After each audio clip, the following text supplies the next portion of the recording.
Hey guys, today we're talking about my C200 camera rig. I watched multiple videos on YouTube to figure out what I like best of each person's package, and then I combined it into one custom package of my own. Hopefully you find this video helpful and you can take what you like from it and make it your own.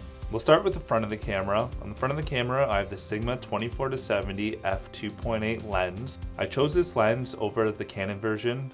1, price. 2, the Canon version doesn't have IS unless you go with the f4 version. I used to have the Tamron 24-70 f2.8, which was a fantastic lens, but unfortunately when I bought the Canon C200, I learned that the electronics with that lens do not work with the Canon C200.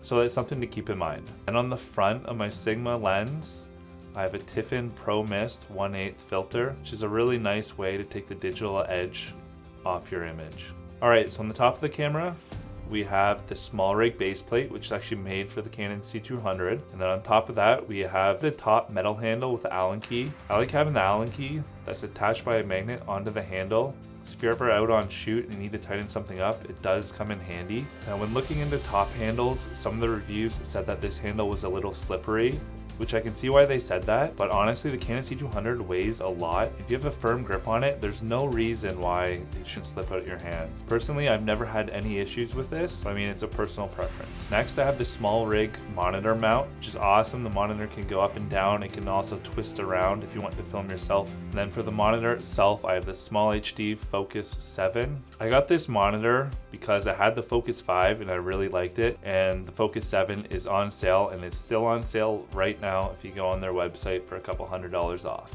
To the left, I still have the original monitor mount, so I can still use the touch autofocus system, and I can leave one of the monitors as a blank screen. To the right of the Small HD monitor, we have our microphone setup. I use an NTG4 Plus, which is what you're listening to right now. I got it boomed up above me, and I really like this microphone. I've never had any issues with it. Then on the bottom of the camera, I have a Cam-Vate quick release plate for Manfrotto. All my tripods and monopods are Manfrotto, so this is really helpful. Now, I decided not to hook up rails to it and put the V-mount gold mount battery on the back.